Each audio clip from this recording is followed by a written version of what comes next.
तबादलों को लेकर के प्रदेश में गहमागहमी देखी जा रही है और वहीं सिविल लाइन स्थित चिकित्सा मंत्री के आवास पर भी लोगों की भीड़ उमड़ रही है।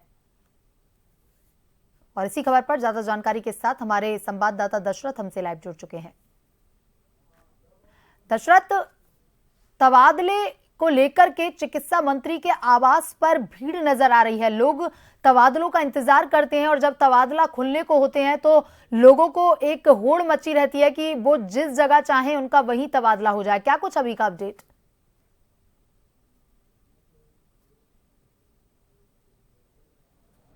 देखिए, निश्चित तौर पे श्वेता, अगर बात करें जयपुर की तो राजधानी जयपुर के अंदर खासतौर पे मंत्रियों के जो बंगले हैं वहां पर खासी भीड़ देखी जा रही है। 10 जनवरी तक तबादले राजस्थान सरकार की तरफ से, मुख्यमंत्री की तरफ से खोले गए थे और उसके बाद 2 दिन खासतौर पे कल और आज दूसरा दिन है, लगातार भीड़ बढ़ी है। मैं तस्वीरें आपको दिखाना चाहूंगा। चिकित्सा एवं स्वास्थ्य मंत्री गजेंद्र सिंह खींवसर हैं, उनके निवास की तस्वीरें। बड़ी तादाद में जो यहाँ डॉक्टर्स हैं, नर्सेज हैं या कह सकते हैं पैरामेडिकल स्टाफ के जो लोग हैं वो तबादला अपनी सूची लेकर, अभ्यर्थना लेकर वो यहाँ मंत्री के यहाँ पर पहुंचे हैं और वो मंत्री से गुजारिश कर रहे हैं कि उनकी समस्याओं को देखते हुए उनके इच्छित स्थान पर उनका तबादला किया जाए।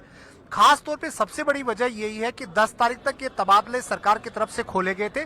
बीजेपी गवर्नमेंट बनने के बाद पहली बार इतनी भारी तादाद में ये भीड़ जो है वो मंत्री के निवास पर आ रही है। खास तौर पे तबादलों को लेकर अगर बात करें तो इस बार चिकित्सा महकमे में सबसे ज्यादा जो भीड़ है वो यहाँ पर देखी जा रही है। खास तौर पे चिकित्सा मंत्री के यहाँ सबसे ज्यादा भीड़ है। हालांकि शिक्षा विभाग में सबसे ज्यादा कार्मिक है, लेकिन शिक्षा विभाग के जो कार्मिक है उनको अभी तबादले में छूट नहीं दी गई है, यानी कि वहां पर तबादले नहीं हो रहे। इसी वजह से मंत्री गजेंद्र सिंह खींवसर जो चिकित्सा महकमे के मुखिया है, मंत्री हैं, उनके यहाँ तबादलों की भीड़ देखी जा रही है। तस्वीरें मैं आपको दिखाना चाहूंगा। यहाँ पर बाकायदा लाइनिंग के जरिए मंत्री के पास अपनी अभ्यर्थना जो है वो कार्मिक अपनी दे सकते हैं और उचित जो कह सकते हैं मार्गदर्शन या कह सकते हैं खास तौर पे उचित अगर वैरायटी मंत्री को लगता है या संबंधित विधायक होता है, उनकी कोई डिजायर होती है तो उसके बाद कह सकते हैं कि संबंधित जो कार्मिक है उसका तबादला हो सकता है। यानी कि ये तबादले को लेकर खासी जो भीड़ है वो मंत्री गजेंद्र सिंह खींवसर के यहाँ पर देखी जा रही है और बड़ी तादाद में जो लोग हैं वो इन तबादलों की अभ्यर्थना लेके यहाँ पर पहुंचे। कुछ लोगों से मैं बातचीत करने की कोशिश करूंगा जिन पे खास तौर पे। मैम, आप कहाँ से आए हो तबादला की सूची लेकर या अभ्यर्थना लेकर? आप मंत्री? मैं बीकानेर से हूँ, 10 सालों से हूँ। अब मुझे जयपुर में आना है। मेरी सास की तबीयत ठीक नहीं है और उससे मेरी फैमिली बहुत ज़्यादा डिस्टर्ब हो रही है और मेरे बच्चे भी छोटा है तो उसकी भी देखभाल नहीं कर पा रही हूँ मैं ठीक। आप कहाँ से आएंगे? मैं तो सर, मेरा नाम सरोज सिंह है, मैं जालौर से आई हूँ। मेरे को 2003 से पोस्टिंग उधर ही है। मैंने कभी एप्लीकेशन नहीं दी। सर का माहौल देख करके लगा मेरे को शायद मैं आ सकती हूँ। भरतपुर आना है मेरे को। आप कहाँ से आएंगे? मैं तो अजमेर से आई हूँ सर, मेरे को भीलवाड़ा ट्रांसफर करवाना कहाँ है। चाहती हैं आप? क्या भीलवाड़ा मेडिकल कॉलेज भीलवाड़ा।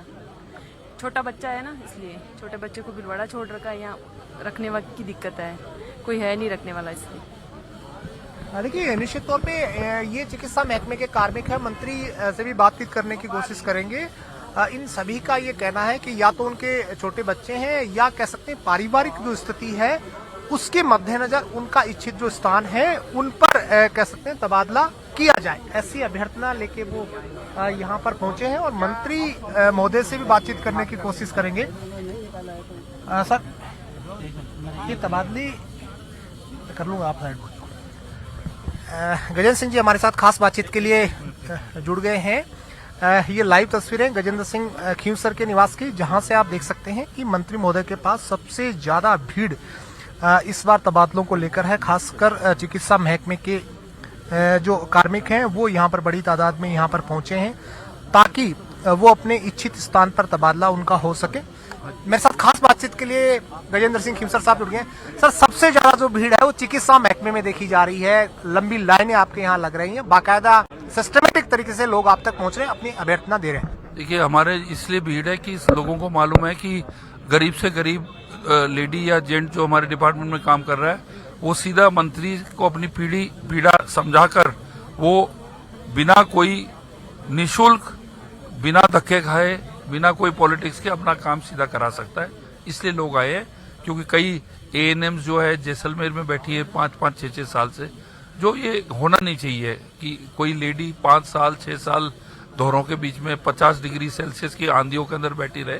तो उनको जितने भी ऐसे गरीब लोग हैं उनको बिल्कुल प्रायोरिटी से मैं उनको ही पोस्टिंग कर रहा हूँ जहाँ अवेलेबिलिटी है। आपने ये भी कहा था एक बयान में कि खासतौर पे महिलाओं को ज्यादा वरीयता दी जाएगी, खासतौर पे जिनके परिवार में दिक्कत है, उसको लेकर क्या गाइडलाइन आप तय कर रहे हैं? उनको सबसे हाई प्रायोरिटी दे रहे हैं, विकलांग को दे रहे हैं, आपके जो हस्बैंड से दूर हैं और जिनके छोटे बच्चे हैं, बच्चे बड़े हो रहे हैं, वहाँ एजुकेशन नहीं मिल रही है, दूर दराज बाड़मेर में बैठे हुए हैं, उनको प्राथमिकता, कंपैशनेट ग्राउंड को मैं सबसे ज्यादा प्राथमिकता दे रहा हूं। क्योंकि मेरी ड्यूटी एज ए मिनिस्टर बनती है कि जो गरीब जिसकी कोई जान पहचान नहीं है, जिसके पास कोई नेता या कोई जन सेवा का आदमी कोई जो उनको नहीं काम करवा सकता है, उनके लिए फिर कौन कराएगा।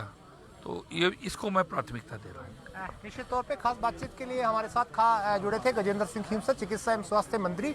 इनका साफ तौर पे कहना है कि वरीयता की अगर बात की जाए तो सबसे ज्यादा जो वरीयता है वो महिला जो कार्मिक है उनको देने की बात है। दूर दराज इलाकों में या पारिवारिक जो दिक्कतें हैं उनको ध्यान में रखते हुए बाकायदा वो यहाँ आ सकते हैं, अपनी परिवेदना वो दे सकते हैं, अभ्यर्थना वो दे सकते हैं, जिसके बाद उचित कह सकते हैं अगर रोड मैप लगा तो निश्चित तौर पे उनका तबादला किया जाएगा। ऐसा गजेंद्र सिंह खीमसर ने हमारे साथ खास चर्चा के दौरान कहा। श्वेता जी दशरथ, तमाम